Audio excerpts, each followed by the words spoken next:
കഴിഞ്ഞ ദിവസത്തെ മഴയിലെല്ലാം നമ്മുടെ മീൻ ടാങ്കിലെല്ലാം വെള്ളം നിറഞ്ഞു. അതിങ്ങനെ തുറന്നു വിടുന്നൊരു കാഴ്ചയാണ് കേട്ടോ. അത് ഫൈബർ ടാങ്കാണ്. അപ്പോൾ സൈഡിലത്തെ ആ പൈപ്പ് വഴി നമുക്കിങ്ങനെ അത് തുറന്നു വിടാം. അപ്പോൾ ടാങ്കിലെ വെള്ളം ഇങ്ങനെ കുറയും. അതുപോലെ നമ്മൾ രാവിലെ ഇന്ന് ഇങ്ങനെ മീൻ തീറ്റ കൊടുക്കും. അപ്പോൾ വാവ രാവിലെ എഴുന്നേറ്റ് വന്നിട്ട് അവൻ കൊടുക്കാമെന്ന് പറഞ്ഞിട്ട് ഇരിപ്പുണ്ട്. അപ്പോൾ അവനവിടെ കയറ്റിയിട്ട് നമ്മുടെ തീറ്റ വാങ്ങിച്ച് വെച്ചേക്കുന്ന ടാങ്കിലോട്ട് ഇടുമ്പോൾ തന്നെ നമ്മുടെ ഇത് അന്ന് കുറേ സിലോപ്പി ഉണ്ടായിരുന്നല്ലോ. അപ്പോൾ ആ സിലോപ്പിയുടെ ബാക്കിയുള്ള കുറേ എണ്ണം പോയിട്ടുണ്ട്. ഇപ്പോൾ ബാക്കി ഇത്രയേ ഉള്ളൂ.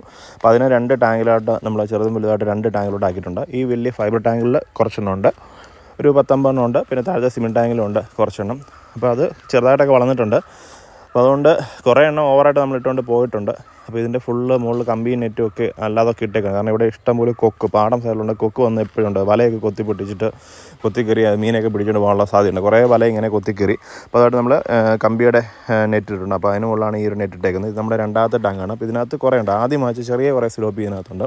അപ്പോൾ ഇതിന് ചെറിയ മീൻ തീറ്റയാണ് കൊടുക്കുന്നത്. ഇതിനകത്തും കുറച്ച് കിടപ്പുണ്ട് കേട്ടോ. അപ്പോൾ ഇതിന്